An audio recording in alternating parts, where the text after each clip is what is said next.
I'm Cape Joel, and this is Comic Smack, the weekly, daily, all the time, anytime comic book show where we take closer, more in-depth looks at the coolest things that's happening in the world of superheroes and comic books. And on today's show, we're going to be taking a closer look at Action Comics, issue number 51, a continuation of the Super League event. Clark Kent is on the search for his cousin Kara because she needs to become the new hero, the new last one of Krypton. Let's hop on in and find out what happens next, shall we?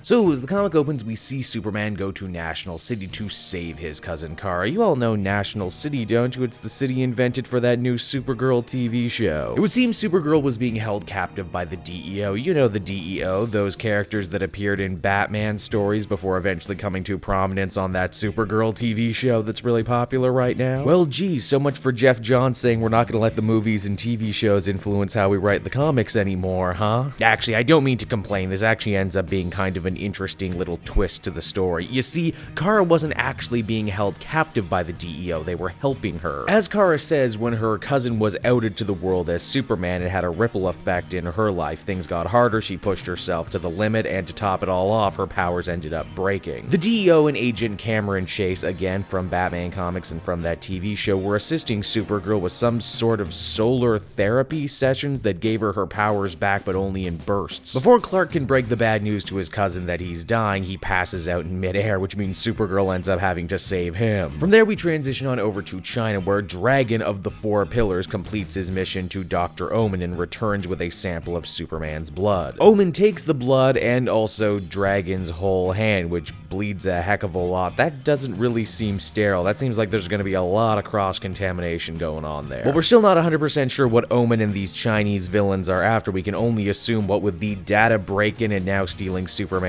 blood, it can't possibly be good. Now, while all this is going on over in Metropolis, we check back in with that strange man from last issue who is calling himself Clark Kent and exhibiting Superman-like powers, but who also seems to have a strange split personality. This fake psychotic Clark attempts to go to work at the Daily Planet, which doesn't go well because Clark doesn't work there anymore. In an interesting twist, the crew of the planet doesn't need Superman to swoop on in and save them, they actually end up saving themselves. Lois earning major badass points from me for tasing the freak, not in my news house. Back with our two Kryptonian heroes, Superman has taken Supergirl to the Fortress of Solitude, wherein he more or less plans to hand over the reins, the mantle of Superman, to her. He says that while the road ahead will be rocky and difficult, he believes in his cousin with all of his heart, and much like how Jor-El was always with him, so will Clark always be with her. He also imparts some very touching words of wisdom, saying that even with Superman-level powers, he can't be everywhere on Earth, but he feels that the real good he does is being the ripple in the pond that changes the world, that changes others